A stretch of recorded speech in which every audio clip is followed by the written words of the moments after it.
Hey people, how's it going? Welcome to another video. So the other week I saw a video from Merciful Metal where he talks about knowing his collection, and he's invited us along to share some responses of us with our vinyls and our CDs. I think, too bad if not, I'm showing some CDs as well. Just, you know, pretty much asking us the hard questions of, do you actually know your collection? Do you listen to everything in it and whatnot? So yeah, it's fun to talk about some albums that you either don't know much about or hardly listen to. So yeah, like I said, some harsh questions, confronting answers are coming forward. So yeah, we've got 3 questions to answer in this video. One is an album that you're listening to right now, or, you know, on repeat at the moment.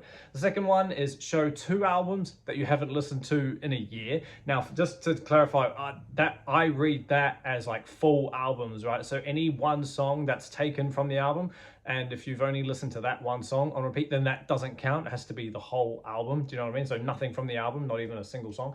And then the third and final question is show 3 albums that you have no idea what they sound like. So I was like, okay, that's going to be a bit of fun. So yeah, if you're unfamiliar with Merciful Metal's channel, go ahead over to his channel. There's a link down below and check out the original video, and I'm sure others will pop up. But yeah, he's a cool dude. He's a very calm dude, and you know, he loves his European metal, as do I, to be honest. But yeah, without further ado, I reckon we just get straight into it with the first question, which is show an album you're spinning right now. And what I'm spinning, just what's pretty much been going around in my car for like the last week, is my favorite Belphegor album, and that is Conjuring the Dead from 2014, I believe. I always loved this album.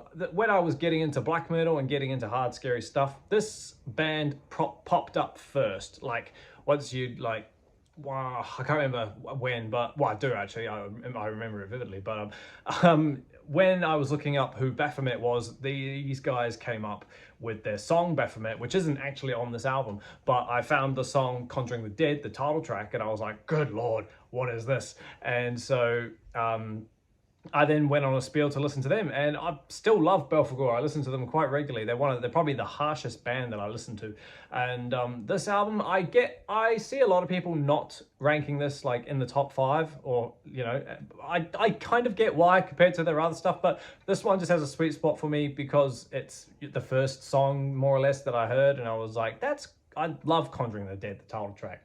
But yeah, this album is fun if you like black and thrash. You know, it's very offensive, it's very loud, it's very fast, it's aggressive, it's just amazing. I bought this CD while I was in Australia, but purely because I saw it on the shelf. I was like, good lord, I forget how much more advanced in terms of music Australia is compared to New Zealand. You know, it's like they actually have some of this imported stuff, whereas we don't.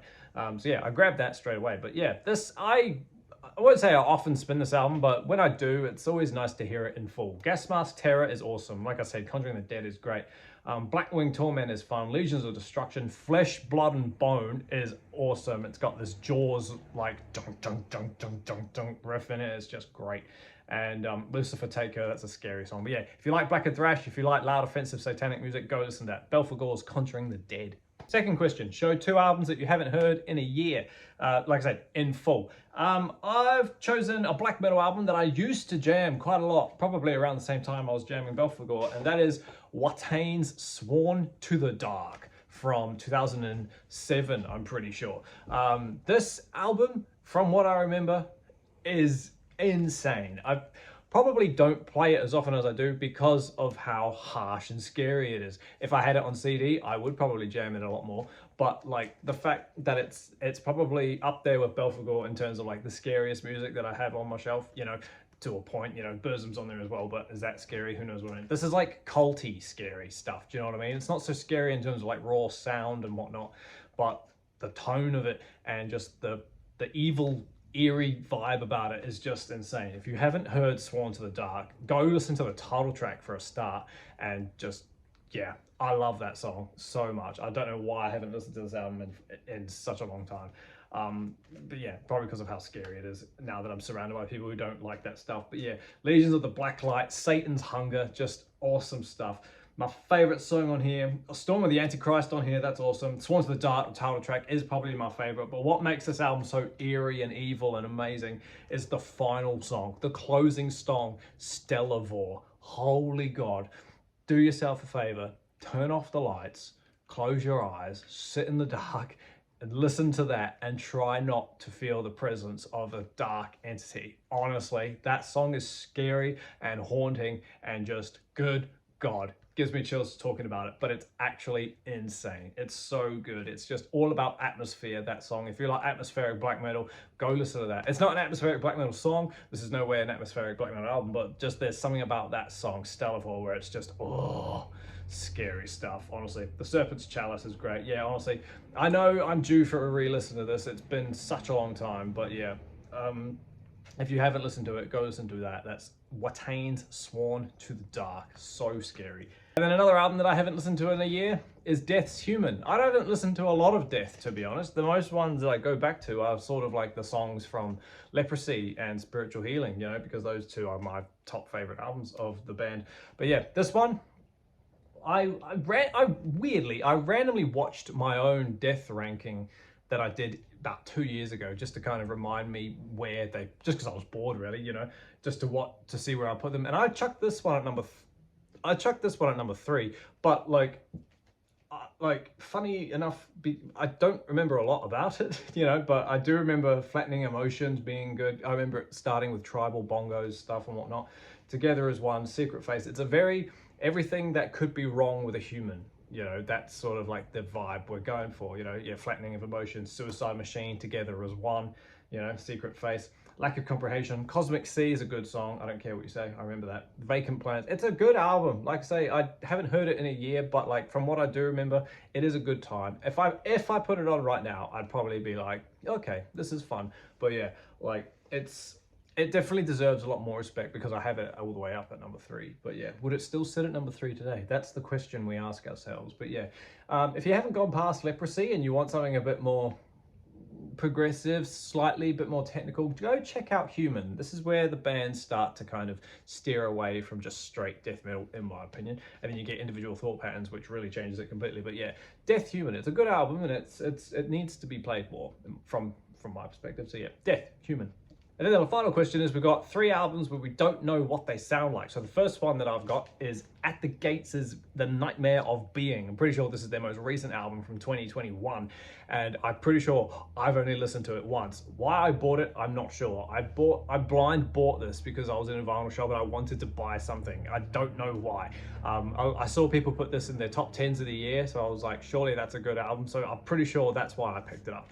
I jammed it once. I remember doing that. I was playing Grand Theft Auto 3 at the time, I think, or something. Or was it Vice City? I don't know. One or the other. And it might have even been 5. Who knows? But yeah, the only thing I could probably remember about this album, I think, is Garden of Cyrus. I think that's like a calmy kind of, I want to say folky, like acoustically driven type song, but like, I've got nothing to say about this album. I don't know who, I've never really listened to At the Gates. I don't know, I've never delved into like where they come from or who they are, what they're supposed to be. I couldn't tell you much about this album at all. Yeah, I'm sorry. I don't have much more to say. I don't know what this is. So, is it good? Let me know. But yeah, the first one, I don't know what sounds. At the Gates, The Nightmare of Being. The second one might shock a few people, purely because I'm not a big fan of this band per se. I've never really delved into anything other than the massive successful songs, and that is Slayer, and the album I'm talking about is Hell Awaits. I've had this on vinyl for a few years, but I don't know, I've played it. I know the first song, Hell Awaits, because it's got that real sinister join us intro going backwards. But other than that, I couldn't tell you, like, I couldn't separate anything off this. Well, it's a Slayer album, right? It's an early Slayer album, so you can guarantee what it sounds like. But in terms of like how Necrophiliac goes, or Praise the Dead goes, or Crypts of Eternity, I've got no idea. I've got the debut, and Raining Blood is obviously Raining Blood, so we know, I know those 2 albums, but that's as far as I've gotten. I've never sat down and listened to like Seasons in the Abyss or the other ones. Yeah, I've just never dwelled into Slayer. So this one, yeah, I have it, and yeah, I can't tell you anything about it other than the fact that the intro starts with Join Us being said backwards. So, but like I say, it's a Slayer album. We know how it goes. It's just a probably thrashy, squealy mess. But yeah, Slayer's Hell Awaits. And then the third one is a CD, and I bought it on the exact same, I bought it in the same purchase as I bought Belphegor, because I was getting into dark, scary stuff, and that is Behemoth's I Loved You at Your Darkest. Straight up, from what I remember, this is not a good album, which is probably why I've got no idea how it goes, because I played it and I remember being very, very bored, and I learned very, very fast that I'm not, going off this album, I'm not really a Behemoth fan. I've dabbled in it here and there, but it's just not for me. It's scary and it's a bit posery in my opinion, and maybe that's why, I don't know. But this album, I just, yeah, it's a, you know what the Behemoth sound is, but like I couldn't tell you, and there's not even like, there's like no track listings anywhere, so I can't even tell you what the songs are called unless I go through the book, which I'm not gonna. But I remember, is it God Equals Dog, God Equals Dog on here, and Bartzabel, the singles are what I can tell. But other than that, I've got no idea. I think I remember Wolves of Siberia being okay, but I couldn't tell you how it goes. Yeah, I got no idea what all the other songs are, or anything about this album. So yeah, the only cool thing about it is that it's a Digipaggy book thing. But yeah, why I bought it, because I was trying to get into scary stuff. Probably not the best Behemoth album to start with, but yeah, I'm just not really a Behemoth fan now. So yeah, another album I don't know what happens to.